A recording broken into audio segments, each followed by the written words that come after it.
पूरी दुनिया की नजरें इस वक्त हॉर्मुज की लहरों पर टिकी हैं, जहां अमेरिका ने हॉर्मुज स्ट्रेट में ऐसी जबरदस्त नाकेबंदी कर दी है कि परिंदा भी पर नहीं मार सकता। वहीं दूसरी तरफ ईरान ने जवाब में कई व्यापारिक जहाजों पर फायरिंग शुरू कर दी है, जिससे माहौल पूरी तरह गर्म हो चुका है। पाकिस्तान के इस्लामाबाद में अमेरिका और ईरान के बीच आखिरी दौर की बातचीत बस 1-2 दिन में होने वाली है, लेकिन इसी तनाव के बीच ईरान ने भारत के कुछ जहाजों को भी अपने कब्जे में ले लिया है, जिससे भारत के लिए स्थिति बेहद नाजुक हो गई है।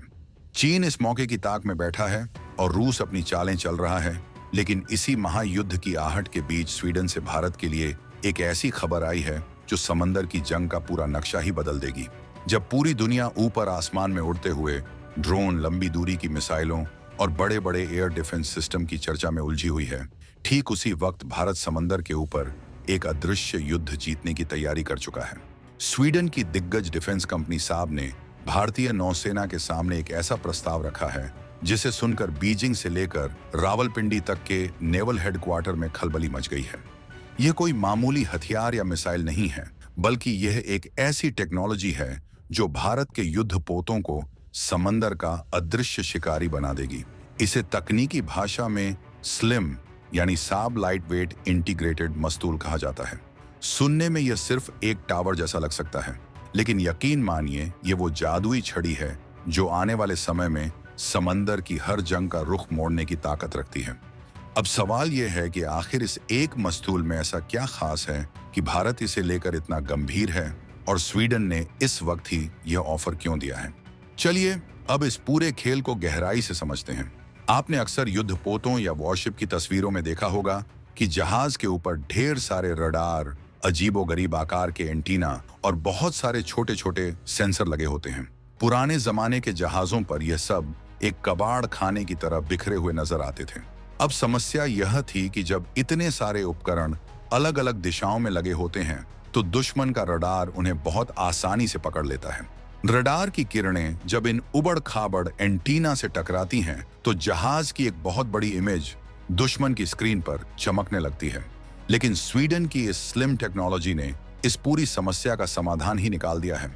उन्होंने क्या किया कि इन सभी रडार, इलेक्ट्रॉनिक वॉरफेयर सिस्टम और कम्युनिकेशन एंटीना को एक ही बेहद चिकने और स्मार्ट स्ट्रक्चर यानी टावर के अंदर बंद कर दिया। इसे आप ऐसे समझिए जैसे आपके घर की छत पर पहले डिश एंटीना, पुराने रडार और टीवी के तार सब अलग अलग लटके हों और फिर आप उन सबको एक स्लीक और चमकदार कैप्सूल के अंदर फिट कर दें। इससे न केवल जहाज देखने में सुंदर लगता है, बल्कि यह रडार की नजरों से गायब होने में भी मदद करता है। जब सब कुछ एक स्मूथ स्ट्रक्चर में होता है तो दुश्मन का रडार इसे पकड़ ही नहीं पाता। इसे ही डिफेंस की भाषा में स्टेल्थ टेक्नोलॉजी कहते हैं। यानी जहाज तो समंदर पर तैर रहा होगा, लेकिन दुश्मन की स्क्रीन पर वो एक छोटी सी मछली या लकड़ी के टुकड़े जैसा दिखेगा। अब आप खुद सोचिए, अगर चीन का कोई विध्वंसक जहाज हिंद महासागर में हमारे पास आता है और उसे हमारा जहाज दिखे ही नहीं, तो जीत किसकी होगी? जाहिर है भारत की। स्वीडन का यह ऑफर भारत के लिए इसलिए भी खास है क्योंकि यह सिस्टम पारंपरिक स्टील के मस्तूलों की तुलना में लगभग 50% हल्का है। अब आप कहेंगे कि वजन कम होने से क्या फर्क पड़ता है? दोस्तों, समंदर की जंग में वजन ही सब कुछ होता है। जब जहाज के सबसे ऊपरी हिस्से का वजन कम होता है तो जहाज पानी में ज्यादा स्थिर रहता है। इससे इंजीनियरों को यह आजादी मिल जाती है कि वो मस्तूल को और ज्यादा ऊंचा बना सकें। मस्तूल जितना ऊंचा होगा, उस पर लगे रडार उतनी ही दूर तक देख पाएंगे। पृथ्वी गोल है, इसलिए रडार जितनी ऊंचाई पर होगा वो उतनी ही दूर के क्षितिज यानी होराइजन पर नजर रख पाएगा। यानी भारत का जहाज दुश्मन को बहुत पहले देख लेगा, जबकि दुश्मन को पता भी नहीं होगा कि उसकी मौत उसे देख चुकी है। इसके बाद आता है सेंसर फ्यूजन का जादुई असर। स्लिम के अंदर लगे सभी रडार और सेंसर आपस में एक दिमाग की तरह जुड़े होते हैं। पहले क्या होता था कि रडार अलग जानकारी देता था और कैमरा अलग, जिससे कमांडर को फैसला लेने में समय लगता था। लेकिन इस स्वीडिश सिस्टम में सब कुछ इंटीग्रेटेड यानी एक साथ जुड़ा हुआ है। यह सिस्टम खुद ही डेटा को प्रोसेस करता है और बताता है कि आने वाली चीज दुश्मन की मिसाइल है या कोई परिंदा। इसे ही फ्लोटिंग डिजिटल बैटल स्टेशन कहा जाता है। भारत अब अपने आने वाले नए प्रोजेक्ट्स जैसे कि अगली पीढ़ी के फ्रिगेट्स, प्रोजेक्ट 17B और डिस्ट्रॉयर्स के लिए इसी तरह की घातक तकनीक तलाश रहा है। स्वीडन का यह ऑफर सीधे तौर पर भारत की नेवल वॉरफेयर की रणनीति में फिट बैठता है। अब जरा इस बात पर गौर कीजिए कि पाकिस्तान और चीन इस खबर से परेशान क्यों हैं। चीन पिछले कुछ सालों से हिंद महासागर में अपनी पैठ बढ़ाने की कोशिश कर रहा है और पाकिस्तान को भी नए नए युद्धपोत सप्लाई कर रहा है, लेकिन चीन के ज्यादातर जहाज स्टेल्थ के मामले में अभी भी उतने एडवांस नहीं हैं जितने कि पश्चिमी देशों या अब भारत के होने वाले हैं। अगर भारतीय नौसेना के पास ऐसे दर्जनों जहाज आ जाते हैं जो स्लिम टेक्नोलॉजी से लैस हैं, तो अरब सागर से लेकर मलक्का जल मरुमध्य तक भारत की पकड़ अभेद्य हो जाएगी। भारत को अब ऐसे जहाजों की जरूरत है जो सिर्फ हथियारों के गोदाम न हों, बल्कि एक कंप्यूटर की तरह स्मार्ट हों। और स्वीडन की कंपनी साब भारत को सिर्फ सामान नहीं बेचना चाहती, बल्कि वो मेक इन इंडिया के तहत टेक्नोलॉजी ट्रांसफर की भी बात कर रही है। इसका मतलब है कि ये आधुनिक सेंसर और मस्तूल भारत में ही बनेंगे, जिससे भारत की आत्मनिर्भरता और बढ़ेगी। यहाँ एक और रोमांचक बात यह है कि यह स्लिम सिस्टम पूरी तरह से मॉड्यूलर है।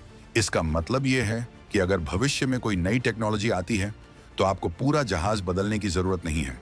बस उस स्मार्ट टावर के अंदर का एक हिस्सा निकालिए और नया रडार लगा दीजिए। यह वैसा ही है जैसे आप अपने कंप्यूटर की रैम अपग्रेड करते हैं। इससे भारत के करोड़ों रुपए बचेंगे और हमारे जहाज हमेशा अपडेटेड रहेंगे।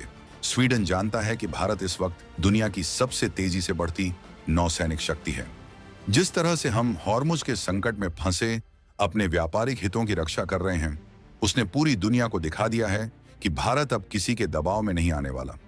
ईरान और अमेरिका के बीच चल रही तनातनी ने यह साफ कर दिया है कि आने वाले समय में असली जंग समंदर के उन संकरे रास्तों पर लड़ी जाएगी जहां से दुनिया का तेल गुजरता है। अगर भारत के पास स्लिम जैसे सिस्टम वाले जहाज होंगे तो हम उन रास्तों पर अपनी दादागिरी कायम रख पाएंगे। भारत के रक्षा विशेषज्ञों का मानना है कि अगर यह डील फाइनल होती है तो यह भारतीय नौसेना के लिए एक लंबी छलांग होगी। हम केवल पुराने रडार से नए रडार पर नहीं जा रहे, बल्कि हम एनालॉग जंग से पूरी तरह डिजिटल जंग की ओर कदम बढ़ा रहे हैं। यह भारत का वो नया चेहरा है जो चुपचाप अपनी ताकत बढ़ा रहा है, ताकि जब जरूरत पड़े तो वह इतना सटीक हो कि दुश्मन को संभलने का मौका भी न मिले। लेकिन यहाँ एक पेंच भी है। क्या स्वीडन हमें वो सारी गुप्त जानकारियां देगा जो इस सिस्टम को दुनिया में सबसे बेहतरीन बनाती हैं? साब कंपनी ने संकेत दिया है कि वो भारत को अपना रणनीतिक पार्टनर मानती है। भारत पहले ही स्वीडन के साथ कई रक्षा सौदों पर बात कर रहा है और यह लेटेस्ट ऑफर उस दोस्ती को एक नए स्तर पर ले जाएगा।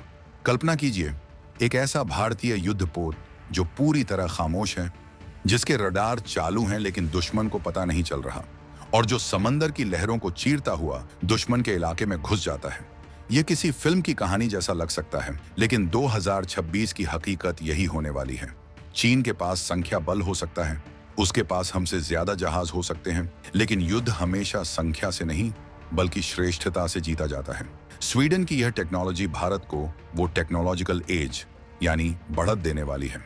भारतीय नौसेना के अधिकारी इस ऑफर को बहुत बारीकी से देख रहे हैं, क्योंकि यह न केवल वजन कम करता है बल्कि जहाज के ऊपर की जगह को भी बचाता है, जिससे वहां और ज्यादा मिसाइलें तैनात की जा सकती हैं।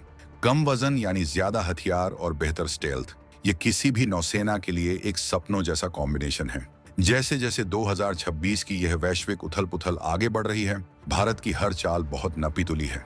एक तरफ हम कूटनीति के जरिए ईरान और अमेरिका के बीच संतुलन बना रहे हैं, तो दूसरी तरफ हम अपनी सैन्य शक्ति को इस स्तर पर ले जा रहे हैं कि भविष्य में कोई हमारे जहाजों की तरफ आंख उठाकर देखने की हिम्मत न करे। होर्मुज में जो हुआ, उसने भारत को एक सबक सिखाया है कि आत्मनिर्भरता ही एकमात्र रास्ता है। और आत्मनिर्भरता का मतलब सिर्फ सामान बनाना नहीं, बल्कि दुनिया की सबसे बेहतरीन तकनीक को अपने पास रखना भी है। स्वीडन का यह स्लिम सिस्टम इसी दिशा में एक बड़ा कदम है। यह भारत की उस सोच का हिस्सा है जहां हम अब केवल पीछा नहीं कर रहे, बल्कि दुनिया के साथ कंधे से कंधा मिलाकर चल रहे हैं। जब ये नए मस्तूल हमारे जहाजों पर लगेंगे तो भारत की नौसेना एक नई चमक के साथ उभरेगी। दुश्मन अब रडार पर भारत को नहीं ढूंढेगा, बल्कि वो डर में जिएगा कि कहीं उसके पास ही कोई भारतीय भूतिया जहाज तो नहीं खड़ा।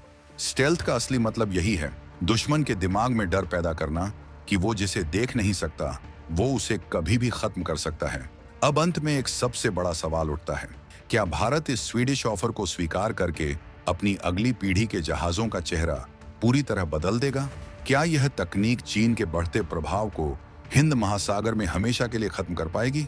और सबसे महत्वपूर्ण बात, क्या अमेरिका और रूस इस नई दोस्ती को सहजता से स्वीकार करेंगे? समंदर की ये लहरें बहुत कुछ कह रही हैं और आने वाले कुछ हफ्तों में जो फैसले होंगे वो तय करेंगे कि भारत 2026 के इस महासंकट से एक महाशक्ति बनकर उभरेगा या नहीं। लेकिन एक बात तो तय है, भारत ने अपनी कमर कस ली है। अब हम केवल डिफेंसिव नहीं खेल रहे, बल्कि हम अपनी सीमाओं से हजारों मील दूर भी अपनी धाक जमाने के लिए तैयार हैं। स्वीडन का यह ऑफर सिर्फ एक शुरुआत है। आने वाले समय में आप देखेंगे कि कैसे भारत की नौसेना दुनिया की सबसे आधुनिक और सबसे घातक फोर्स बनकर उभरेगी। जो लोग सोचते थे कि भारत केवल पुराने हथियारों पर निर्भर है, उन्हें 2026 का यह नया अवतार हैरान कर देगा।